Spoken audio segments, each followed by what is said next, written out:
Moinabad tension అధికారులు భయం పుట్టిస్తున్న phone tapping case నాటి ఫామ్ హౌస్ ఆపరేషన్ లో పాల్గొన్న ఆఫీసర్లు ఆందోళన ఆడియో వీడియో రికార్డు స్కెచ్ వివరణపై గుబులు ముందుగానే లీక్ చేయడం పైన ఎంక్వైరీ అంతా రాధాకృష్ణరావు పర్యవేక్షణ జరిగిందన్న టాక్ కస్టడీలో మొత్తం బయటపడుతుందనే ఆందోళన రాష్ట్రంలో ఫోన్ ట్యాపింగ్ వ్యవహారం ఓవైపు ఎస్ఐబిలో పనిచేసిన అధికారులకు టెన్షన్ పుట్టిస్తుండగా మరోవైపు లా అండ్ ఆర్డర్ విభాగంలోని కొందరు అధికారులను భయపెడుతున్నది గత బీఆర్ఎస్ ప్రభుత్వ పెద్దలు సొంత పార్టీ నేతలతో పాటు ప్రత్యర్థి పార్టీల లీడర్ల ఫోన్లను ట్యాపింగ్ చేసి గుట్టు చప్పుడు కాకుండా వారి మాటలు విన్నట్టు ఎస్ఐబిలో డిఎస్పీగా పనిచేసినటువంటి ప్రణీత్ రావు అని చెప్పేసి క్లియర్ గా తెలుస్తా ఉంది పనిచేసిన ప్రణీత్ రావు ఎస్పీలుగా పనిచేసిన Bhujanga Rao Tirupati task force DGP Radhakrishna Rao స్టేట్మెంట్ల ద్వారా వెలుగులోకి వచ్చింది ఆ తరహాలోనే మొయినాబాద్ ఫామ్ హౌస్ వ్యవహారం సైతం ఫోన్ ట్యాపింగ్ దర్యాప్తులకు జత అవుతుందేమో చివరకు ఎంతమంది ఆఫీసర్ల మెడలకు అది చుట్టుకుంటుందన్న అనుమానాలు మొదలయ్యాయి ముందస్తు ప్లానింగ్ తో బీఆర్ఎస్ పార్టీ నేతల ఫోన్లను ట్యాపింగ్ చేశారని అందుకే మొయినాబాద్ ఫామ్ హౌస్ సమావేశం మొత్తం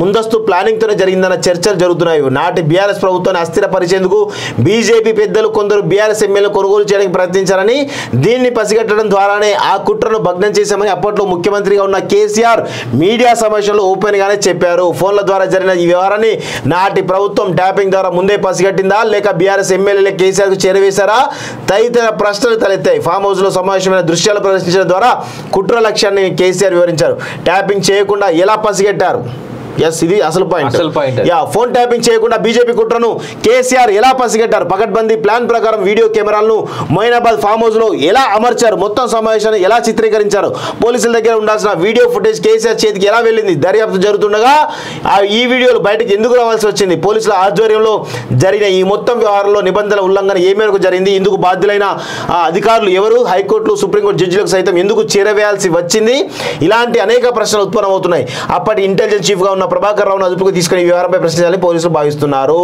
అంతా రాధాకిషన్ కనుసన్నల్లోనే అంటూ ఒకరిని చూస్తా ఉన్నాం సో ఇక్కడ విషయం ఏంటంటే మిత్రులారా ఇది ఈ దేశంలోనే ప్రధాని మోడీ హోంమంత్రి అమిత్ షా తర్వాత అంత పవర్ఫుల్ వ్యక్తి బిఎల్ సంతోష్ ఆయన ఫోన్ ట్యాప్ చేసిన తర్వాత ఈరోజు అందుకే బీజేపీ ప్రభుత్వం చాలా సీరియస్గా ఈ అంశాన్ని ఎప్పుడైనా కానీ ఈడీ రంగంలో దిగి టేకప్ చేసేటువంటి అవకాశాలు బలంగా ఉన్నాయి దీనిలో ఖచ్చితంగా రాసి పెట్టుకోండి కేసీఆర్ కూడా ఇందులో అరెస్ట్ అయ్యేటువంటి అవకాశాలు బలంగా ఉన్నాయనే విషయం గుర్తుపెట్టుకోండి కేసీఆర్ను ఎట్టి పరిస్థితుల్లోనూ ఈ మోడీ ప్రభుత్వం వదలదనే విషయం కూడా గుర్తుపెట్టుకోండి కొంతమంది ఈ రాష్ట్రంలో తెలివి లేనటువంటి కొంతమంది బీజేపీ నాయకులు ఈ వ్యవహారం గురించి తెలియనటువంటి కొంతమంది సన్నాసులు ఎవరైతున్నారో వాళ్ళు ఏదో చేయాలని బీజేపీకి మోడీ ప్రసన్నం చేయాలని ప్రయత్నం చేసి విఫలమైనరు వాళ్ళకు క్లియర్గా చెప్తా ఉన్నాను ఈ ఫోన్ ట్యాపింగ్ వ్యవహారం ద్వారా చాలా పెద్ద ఎత్తున ఈరోజు కేసీఆర్ అరెస్ట్ కాబోతున్నాడు ఆ విషయం తెలియక కొంతమంది బీజేపీ వాళ్ళు కేసీఆర్తో లాలుచి పడతా ఉన్నారు దయచేసి అలాంటి ప్రయత్నాలు మానుకోండి ఇప్పటికైనా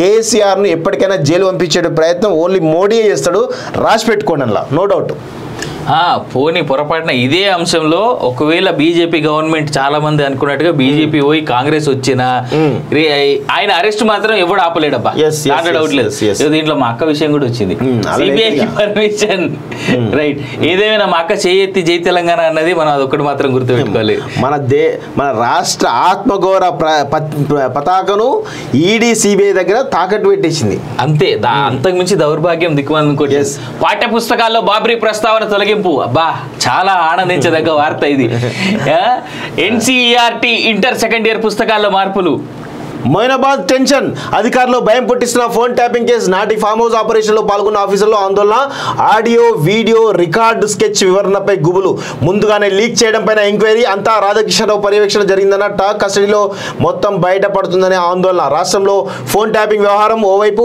ఎస్ఐబిలో పనిచేసిన అధికారులకు టెన్షన్ పుట్టిస్తుండగా మరోవైపు లా అండ్ ఆర్డర్ విభాగంలోని కొందరు అధికారులను భయపెడుతున్నది గత బీఆర్ఎస్ ప్రభుత్వ పెద్దలు సొంత పార్టీ నేతలతో పాటు ప్రత్యర్థి పార్టీల లీడర్ల ఫోన్లను ట్యాపింగ్ చేసి గుట్టు చప్పుడు కాకుండా వారి మాటలు విన్నట్టు ఎస్ఐబిలో డిఎస్పీగా పనిచేసినటువంటి ప్రణీత్ రావు అని చెప్పేసి క్లియర్ గా తెలుస్తా ఉంది పనిచేసిన ప్రణీత్ రావు ఎస్పీలుగా పనిచేసిన Bhujanga Rao Tirupati task force DGP Radhakrishna Rao స్టేట్మెంట్ల ద్వారా వెలుగులోకి వచ్చింది ఆ తరహాలోనే మొయినాబాద్ ఫామ్ హౌస్ వ్యవహారం సైతం ఫోన్ ట్యాపింగ్ దర్యాప్తులకు జత అవుతుందేమో చివరకు ఎంతమంది ఆఫీసర్ల మెడలకు అది చుట్టుకుంటుందన్న అనుమానాలు మొదలయ్యాయి ముందస్తు ప్లానింగ్ తో బీఆర్ఎస్ పార్టీ నేతల ఫోన్లను ట్యాపింగ్ చేశారని అందుకే మొయినాబాద్ ఫామ్ హౌస్ సమావేశం సమావేశం మొత్తం ముందస్తు ప్లానింగ్తోనే జరిగిందన్న చర్చలు జరుగుతున్నాయి. నాటి బీఆర్ఎస్ ప్రభుత్వాన్ని అస్థిరపరిచేందుకు బీజేపీ పెద్దలు కొందరు బీఆర్ఎస్ ఎమ్మెల్యేలు కొనుగోలు చేయడానికి ప్రయత్నించారని, దీన్ని పసిగట్టడం ద్వారానే ఆ కుట్రను భగ్నం చేశామని అప్పట్లో ముఖ్యమంత్రిగా ఉన్న కేసీఆర్ మీడియా సమావేశంలో ఓపెన్ గానే చెప్పారు. ఫోన్ల ద్వారా జరిగిన ఈ వ్యవహారాన్ని నాటి ప్రభుత్వం ట్యాపింగ్ ద్వారా ముందే పసిగట్టిందా, లేక బీఆర్ఎస్ ఎమ్మెల్యేలే కేసీఆర్ కు చేరవేశారా